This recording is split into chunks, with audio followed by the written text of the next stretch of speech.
Festers. Selamat siang dan selamat hari Kamis. Berjumpa lagi di IM Daily News. Kali ini IM Daily News akan membawakan berita viral, berita ekonomi, hingga update COVID-19 untuk menemani Anda hari ini. Dengan Stella dan Clarice dalam IM Daily News. Berita yang menjadi hot issue kali ini datang dari berita nasional. Pemerintah telah resmi menyepakati dan menetapkan untuk memotong cuti bersama 2021 dari 7 hari menjadi 2 hari. Hal ini dilakukan karena terkait pandemi corona di Indonesia yang tak kunjung usai. Dilansir dari kumparan.com, hal itu diputuskan dalam rapat koordinasi tingkat menteri peninjauan SKB cuti bersama tahun 2021 yang dipimpin oleh Menteri Koordinator Bidang Pembangunan Manusia dan Kebudayaan atau Menko PMK Muhadjir Effendi.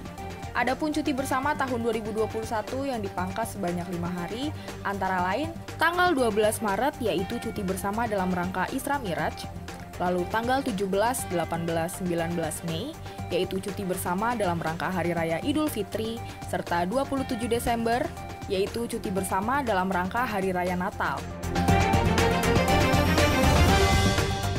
Sementara, cuti bersama yang tetap ada yakni pada 12 Mei dalam rangka Idul Fitri dan 24 Desember yakni dalam rangka Hari Raya Natal. Pertimbangan mengapa masih diberikan 1 hari menjelang Hari Raya Idul Fitri dan hari menjelang Natal adalah agar memudahkan Polri dalam mengelola pergerakan masyarakat. Namun, alasan yang paling mendasar adanya perubahan ini adalah karena kurva peningkatan COVID-19 yang belum melandai meski berbagai upaya telah dilakukan oleh pemerintah. Beralih ke berita selanjutnya. Berita selanjutnya datang dari sektor ekonomi, yakni tentang keuangan.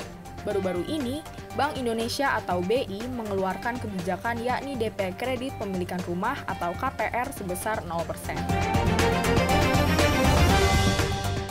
Dilansir dari cnnindonesia.com, sejumlah bank merespons kebijakan BI terkait rumah DP 0% tersebut, salah satunya Bank Mandiri.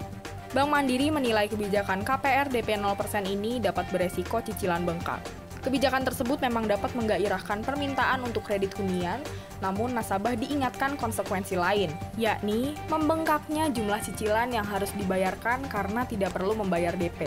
Selain itu, Bank BCA juga menyatakan bahwa Bank BCA masih berkoordinasi secara internal terkait persyaratan dan mekanisme pengajuan DP 0% tersebut. Sementara itu, Bank BTN juga memastikan bahwa pihaknya akan menerapkan kebijakan loan to value atau LTV pada bulan Maret mendatang dengan memperhatikan prinsip kehati-hatian dan tentunya mengelola resiko sesuai dengan ketentuan Bank Indonesia.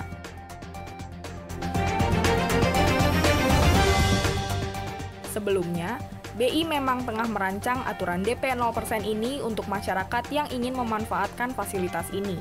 Selain rumah, kelonggaran juga diberikan untuk kredit kendaraan bermotor, dan kebijakan ini dibentuk dalam rangka mendorong konsumsi masyarakat, khususnya untuk kedua sektor tersebut, yakni transportasi dan properti. Kalau yang Fester sendiri, gimana nih? Apakah tertarik untuk merasakan kebijakan DP 0% ini untuk membeli rumah atau kendaraan? Komen di bawah ya. Untuk berita selanjutnya akan dibawakan oleh rekan saya Clarice dalam IM International News. Thank you, Stella. Recently, a multi-million-dollar sailing yacht that once belonged to a French tycoon has sunk off the coast of Malaysia, after an official confirmed on Sunday that it caught fire a few days ago. Malaysia's Coast Guard said the 75-meter yacht sank near the holiday island of Langkawi early Friday morning. 7 crew members were saved from the vessel after rescuers were alerted to fire on Thursday. E-commerce firm Shopee's rise in Southeast Asia over the past 5 years has been rapid, to say the least. The mobile commerce platform, owned by Singapore-based tech behemoth Sea Group, had the most downloaded shopping app last year in the region's 6 biggest markets: Indonesia, Malaysia, Thailand, Vietnam, the Philippines, and Singapore, according to app tracker App Annie.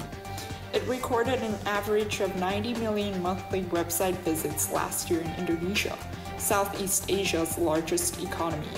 Shopee's growth has been impressive. The company is supported by the stability and capital from Sea, making it possible to push its marketing to a new height, said Chandra Jan, co-founder and general partner at Jakarta-based Alpha JWC Ventures, noting how the company had tapped superstars such as K-pop group G-Friend and footballer Cristiano Ronaldo as brand ambassadors, and drew customers in through gamified features on the app and discounts.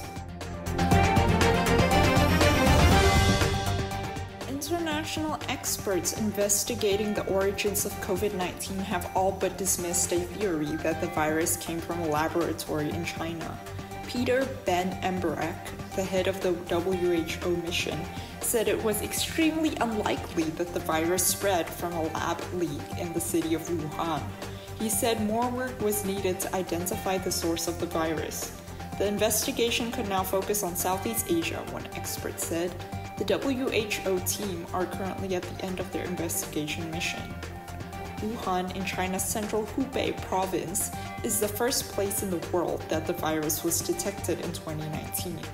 Since then, more than 106 million cases and 2.3 million deaths have been reported worldwide. Dr. Embereck told a press conference the investigation had uncovered new information, but had not dramatically changed the picture of the outbreak.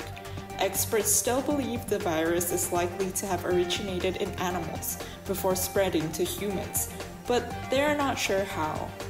With these new information, I hope that everyone who just listened today and tuned in stays safe, stays healthy, and most of all, stays responsible. Please, please, please don't forget to wear masks when you go outside, and keep washing your hands whenever you are using your hands to do something. Thank you very much for tuning into today's international news segment.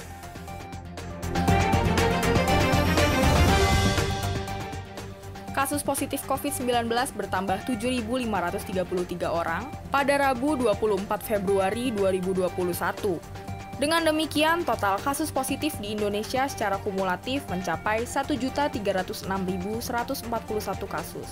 Berdasarkan data dari covid19.go.id, dari jumlah tersebut sebanyak 7.735 orang sembuh per hari ini. Sehingga, secara akumulatif 1.112.725 orang telah dinyatakan sembuh. Sementara itu, kasus aktif atau pasien yang masih dalam perawatan maupun isolasi mandiri sebanyak 158.162 orang. Tentunya, jumlah tersebut harus perlu ditingkatkan lagi sehingga penyebaran COVID-19 di Indonesia semakin bisa diminimalisasi. Pemerintah juga terus mengingatkan agar masyarakat turut membantu menekan kasus positif corona dengan melakukan langkah pencegahan penularan COVID-19 dengan mematuhi protokol kesehatan.